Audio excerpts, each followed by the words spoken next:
YTN 라디오 이슈 앤 피플 2부 시작하겠습니다. 아젠다 대 프레임 시간입니다. 윤석열 대통령의 지지율 30% 아래로 하락한 가운데 국민의힘 권성동 당대표 직무대행이 사퇴하면서 여당 내홍이 지속되고 있습니다. 정치권 현안 두 언론학자의 시선으로 한번 짚어보도록 하죠. 유현재 서강대 신방과 교수, 황근 선문대 신방과 교수 나오셨습니다. 어서 오세요. 안녕하세요. 네, 안녕하세요. 네, 반갑습니다. 먼저 윤석열 대통령의 국정수행 지지율 처음으로 30%대 아래로 하락을 했는데 하락 원인을 두 분은 어떻게 보십니까? 저부터. 네. 예.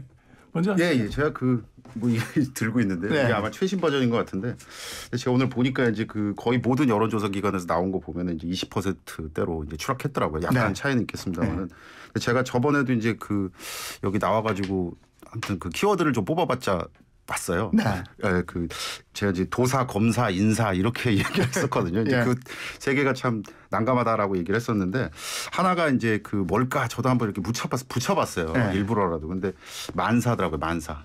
그러니까 이게 만사가 모든 거예요. 모든 네, 거. 네. 그러니까 이 정도 퍼센티지가 나오려면 이제 제 의견도 의견입니다만은 다양한 조사 관련해서 전문가 얘기를 들어보면 이제 다 싫다예요. 그러니까 이제 특히나 갤럽 같은 데는 이제 왜 싫습니까라고 했을 때 이게 이제 그런 제한을 두는 게 아니라 뭘 이렇게 쓰게 만들지 않습니까? 네. 근데 그게 막 10가지가 넘어요.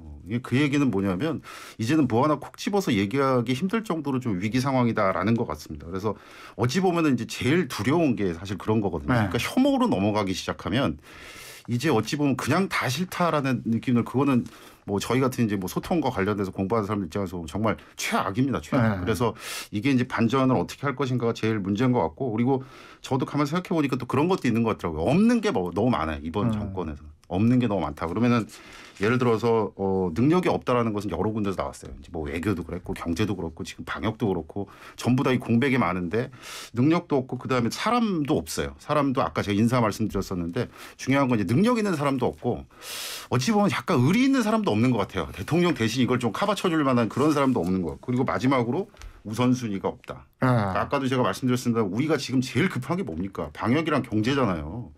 근데 물론 이제 검사와 관련돼서 이제 우리가 얘기를 했을 때 검사들은 기본적으로 과거 지향이기 때문에 사정과 관련돼서 이런 것들이 많을 것이다라고 했는데 정말 기대 이상이에요. 너무 많아요. 그러니까 그게 중요하다라는 것도 인정할 수 있겠습니다만 지금은 사실은 미래지향으로 이것저것 다 봐야 되는데 교수님의 하락의 원인은 이게 안타깝습니다. 이것저것이 아니고 만사다. 안타깝습니다. 예. 어떻게 보십니까?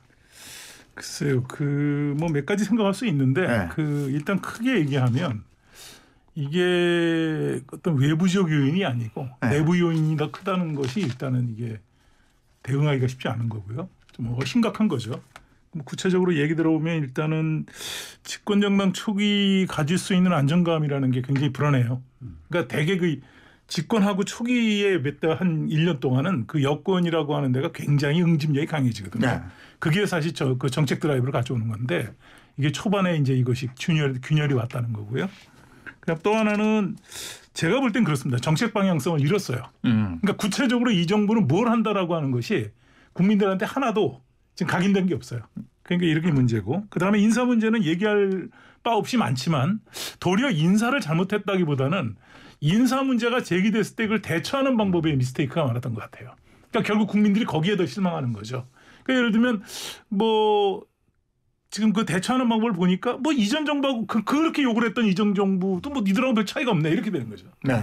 그다음에 이제 결정적으로 제가 볼 때 권성동 대표 이거는 약간 사람에 따라는 적게도 보지만 보는 사람에 대해서 심각하다고 보는 게 이게 왜 이게 일파만파가 됐냐면 그동안도 이분들이 좀 인해장막처럼 호가호위했다라는 것이 있었어요. 인식적으로 있었어요. 일반도 봤어요. 근데 그게 사실 어느 정도 약간 민낯이 보여진 케이스니까 이게 좀 심각한 거고 제가 볼 때 결정적인 한 방은 뭐냐면 이게 사실 우리나라의 보수 정파가 가지고 있는 이명박 정부 때 실패했던 게 그렇게 드러나는데 내가 일만 잘하면 되지 뭘 그렇게 국민들의 눈치를 보느냐 하는 것을 초기에 했다가 오만함이 결국 굉장히 많은 초기에 힘들었거든요. 네. 그게 정권 끝날 때까지 굉장히 애를 먹었던데 지금 그런 조짐을 보이고 있는 것 같아요.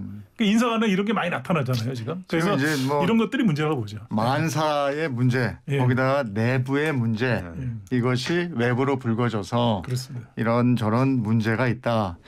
저희가 한국사회 여론연구소가 TBS 의뢰로 해서 지난달 29일부터 30일 이틀 동안 전국 유권자 1,003명을 대상으로 윤 대통령의 국정수행 평가를 조사해서 1일에 발표한 결과입니다.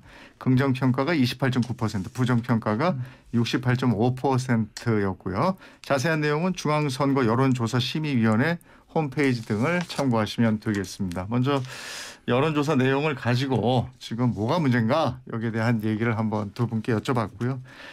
이번에는 지지율 하락의 원인 지금 두 분께서 두 분 교수님께서 얘기를 해주셨습니다만은 그 중에 하나가 권성동 직무대행과 윤석열 대통령의 문자 파동이다 이런 결과도 나왔는데 문자 파동 어떻게 보셨습니까? 저는 사실 개인적으로는 그렇게 놀라지 않았습니다.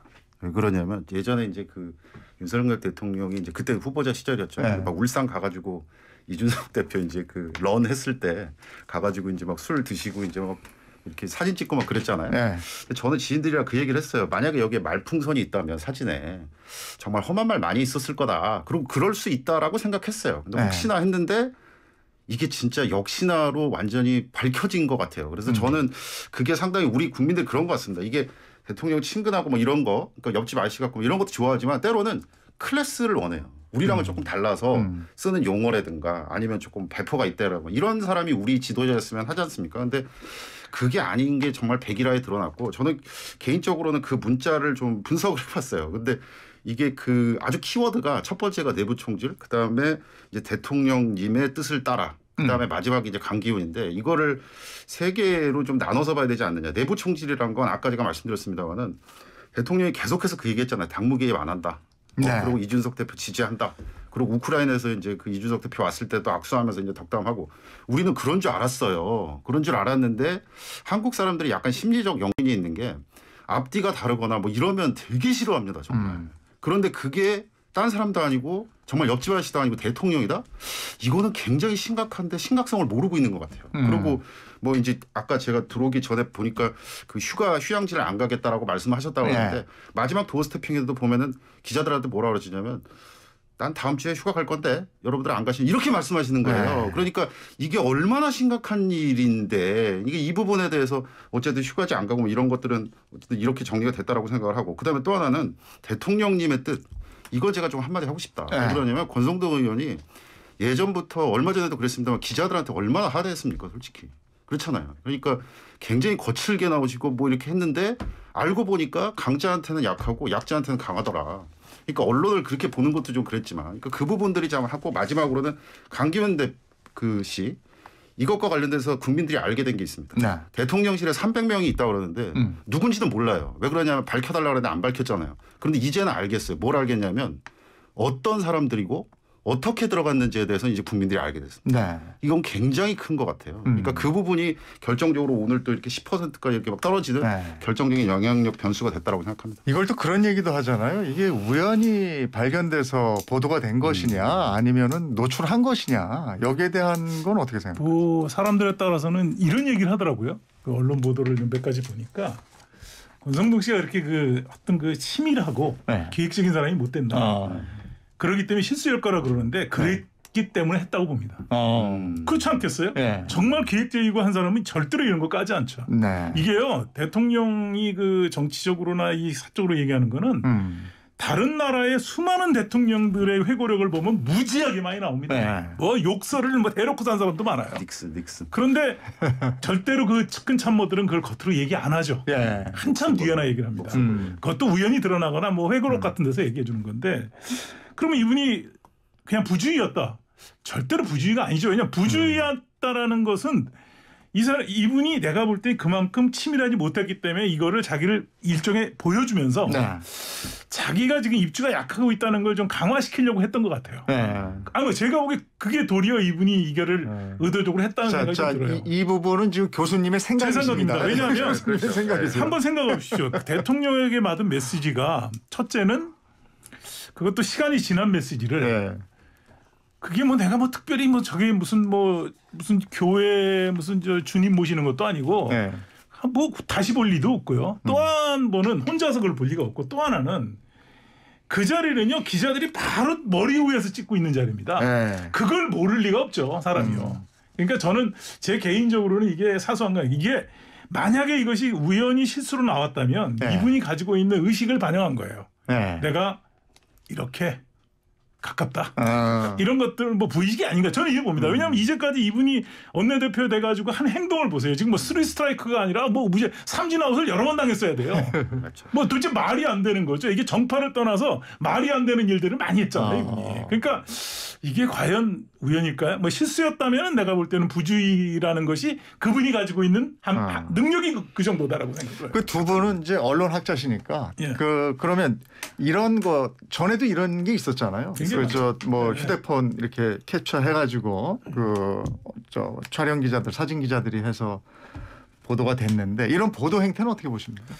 저는 그 기자들이 그 상식적이라고 생각해요. 근데 이게 이제 아마 제가 알기로는 권성동 대표가 그랬는지는 모르겠습니다만 일부 국회의원들이 사생활 보호 좀 해줘라. 네. 이거 문자를 왜 자꾸 그러냐. 뭐 물론 이제 위치가 그렇지만 이라고 얘기를 했다는데 저는 그거 참 말이 안 된다고 생각해요. 첫 번째는 아니 솔직히 말하면 국회의원들이 우리나라에서 시간당 아마 돈 제일 많이 받는 사람들 아닙니까? 국회 열린 지 얼마 되지도 않았잖아요. 그러면 국회에 가셨으면 그 안에서 만약에 하신다면 이건 전부 공적이라고 생각하고 일을 하셔야 될 거 아니에요.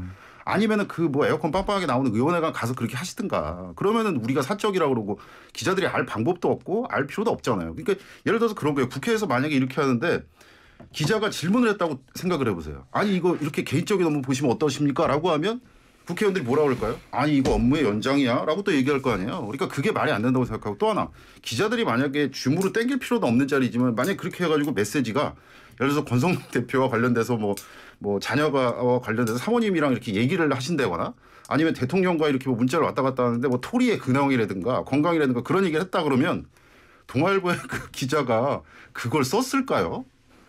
그 기자단에서도 안 써. 예를 들어서 그걸 판단했겠지만 저는 기자들도 프라이빗하고 관련된 것은 관심이 없어요. 그러니까 이런 부분은 좀 오해 안 했으면 좋겠어요. 정치인들의 행동은요. 밥 먹고 화장실 가는 것도 정치입니다. 그거를 받아들여야 돼요, 정치인들이. 그걸 못 받아들이면 정치하지 말아야죠. 그러니까 이제 우리 서양의 같은, 그러니까 우리보다 좀 이제 먼저 언론이 좀 발달하고 뭐 이런 것들이 좀 관행이 이렇게 정착이 된 뭐 프랑스나 뭐 이런 나라들도 유일하게 이제 다루지 않는 거는 이제 예를 들면 그런 어떤 진짜 개인의 사생활 완전히 뭐 예를 들면 뭐 다른 여자가 있었다든지 뭐 이런 거 그냥 넘어가잖아요. 나중에 이제 물론 보도는 되죠. 근데 그 보도 자체가 어떤 그게 무슨 정치적인 파장은 아니죠. 그분의 개인의 문제니까 이제 그런 정도 선에서 끝이지. 그러나 그 외에 대부분의 정치인의 활동은 어떤 행동도 다 정치적입니다. 그러니까 이거를 만약 견딜 수 없다면 정치하지 말아야죠. 그러니까 이거를 자꾸 사생활이라고 하고 프라이버시라고 하면 근데 그분은 정치할 수 있는 자격이 없어요. 근데 전에 어떤 연예인이 그렇더라고요. 그러니까 왜 연예인 사생활이 막 그 언론에 보도가 되잖아요. 이런 것까지 이렇게 보도해야 되느냐 이런 이제 문제 토론이 있었는데 우리는 그 대중에게 노출된 직업인이다. 그래서 우리의 사생활을 궁금해한다. 그렇습니다. 그래서 우리는 많은 출연료를 받고 그걸 감당하는 직업이다. 이렇게 얘기하더라고요. 그게 공인이라는 말로 잘못되어 있는데 사실 공인은 아니고요. 이제 그런 경우에는 퍼블릭한 것이 아니고 사람들이 그 사람들이 많이 알려진 사람이니까 그 알려진 게 이제 그 사람의 어떤 그 생활이잖아요. 그러니까 또 그런 경우에는 알려고 하는 게 당연한 거죠. 어떻게 따지고 보면 또 정치인들도 대중을 상대로 당연하죠. 그래서 대중을 상대로 해서 대중의 인기를 얻으면 권력을 얻는 거고 연예인들은 대중의 인기를 얻으면 돈을 버는 거고. 그래서 그거를 안 하려고 한다는 건 문제가 있어요. 박명수 씨 어록 있잖아요. 근데 그 어록 중에 하나가 뭐라 그러냐. 박명수 씨가 그 연예인과 관련돼서 그 출연료를 받을 때 그 안에 창피한 것까지 다 들어있다라는 거예요. 그래서 받는다는 거예요. 근데 정치인들도 같이 이걸 생각을 했으면 좋겠어요. 자, 지금 이제 민주당 얘기 좀 해볼까요? 지난 예비 경선에서 이재명, 박용진, 강훈식 의원이 컷오프 통과했는데 글쎄 어차피 당대표는 이재명입니까? 저는 이제 그 컷오프로 3분이 통과했지 않습니까? 네. 뭐 당연히 뭐 예상은 됐습니다만 이제 그 한 분이 이 강훈식 의원이 이제 아마 제가 그때 그 사진 보니까 정말 기쁘신 것 같아요. 그러니까 컷오프와 관련돼서 이제 3위가 되셔서 기쁘신 것 같은데 저는 개인적으로는 두 분이 단일화를 하더라도 이번에 이 그 바람을 막지는 못할 거라고 생각을 하는데 네. 그럼에도 불구하고 두 분의 출연은 굉장히 의미가 있다고 생각하고 그다음에 약간은 동상이몽이 분명히 있을 거라고 생각해요. 예를 들면 강훈식 의원 같은 경우 제가 이렇게 빅데이터를 좀 이렇게 긁어봤어요. 그랬더니 정말 이렇게 가시다가 요번에 이렇게 됐어요. 그러니까 한마디로 지금 전성기를 맞으신 거예요. 네. 근데 그게 얼마나 좀 기쁘시겠습니다. 그리고 지금 이제 어쩌면 전국 브랜드화 될 수 있는 결정적인 기회예요. 그러니까 단일화를 하더라도 지금 이제 강훈식 의원은 정치공학적으로 안 된다, 비전 싸움 하자라고 얘기를 하시는데 이 기간이 조금 길어지면 길어지는 대로 강훈식 타임이 되는 거고 네. 이게 조금 더 짧아지면 박용진 타임이 되겠죠. 왜 그러냐면 박용진 대 이재명이 되니까. 근데 어쨌거나 뭐 민주당에는 조금 호재인데 저는 뭐 민주당에 드리고 싶은 말씀은 그런 겁니다. 이 개인 브랜드만 있고 지금 민주당 브랜드가 없는 상황이긴 해요. 그런데 지금 여당에서 계속해서 이렇게 수세에 몰리거나 조금 이슈가 안 좋잖아요. 그럼 이거를 좀 갉아먹을 수 있는 좀 전략?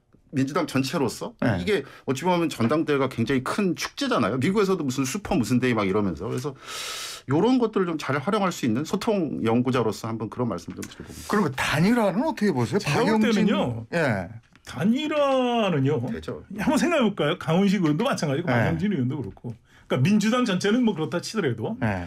제가 볼 때 이분들은요. 자기의 존재감을 지금 끝까지 알려주기 위해서 여기 온 사람들이에요. 네.